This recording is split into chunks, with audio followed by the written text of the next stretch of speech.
First of all, I think we can rest assured that the tomb of Jesus was empty.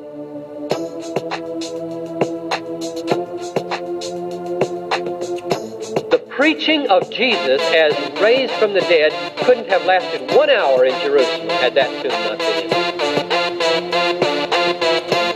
Those authorities were so dead against this preaching, had they said Jesus is raised and the authorities could have pointed to the tomb where Jesus lay smoldering in the grave, it would have been over. Maybe 30 minutes it could have lasted. And it never was stopped. The closest that the authorities could come, there's a little reflection of this in Justin's Apology to Trypho and in the Gospel of Matthew. The closest they could come was by bribing the soldiers to say that the apostles stole the body during the night. And the rumor spread throughout the Jews, well, the way to account for this is that the apostles stole the body. That suggestion that the apostles were therefore intentionally pushing on the world a fraud encounters an insurmountable objection.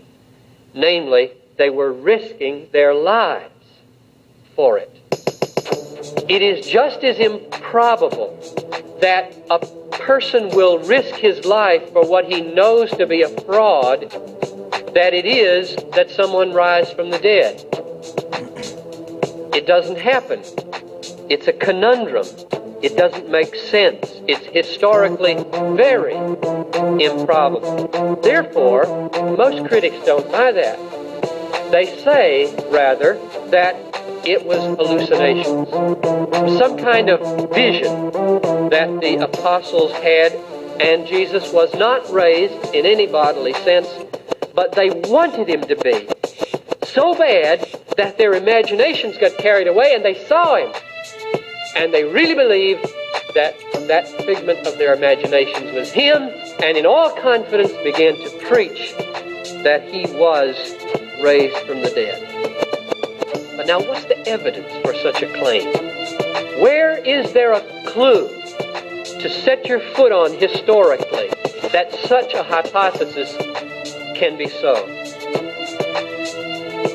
The disciples were not unstable visionary sorts that are easily given to hallucinate.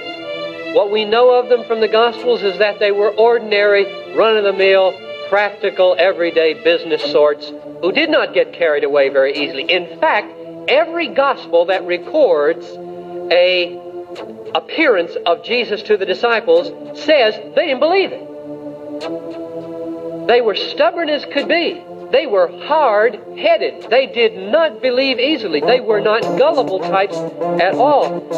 They did not expect that Jesus was going to be raised. They had to have their arms twisted in order to get that through their heads. If the extant reports that we do have are credible at all, and it's very unlikely that the church would invent such uncomplimentary pictures of the apostles. You put that together with this fact. What the apostles preached was a resurrection that was unheard of anywhere in their Jewish tradition. A bodily resurrection, an exaltation to God's right hand, and most importantly, they viewed this resurrection of Jesus not as an isolated resuscitation like Lazarus, but as a first fruits of the final resurrection that was to come at the end of the age. This was unique. It was a new understanding. What they preached had no precedent in Israel at all. And therefore, a new explanation had to be found. And the most probable explanation is that what they said to be the reason was in fact the reason they had seen the risen Lord. No matter how hard a person searches for a non-supernatural explanation of the preaching of the resurrection, that person always runs into historical improbability. Improbabilities which are just as great as the improbability that the Jesus of the Gospels could be raised from the dead. And therefore, the explanation of the apostles does commend itself to the open mind.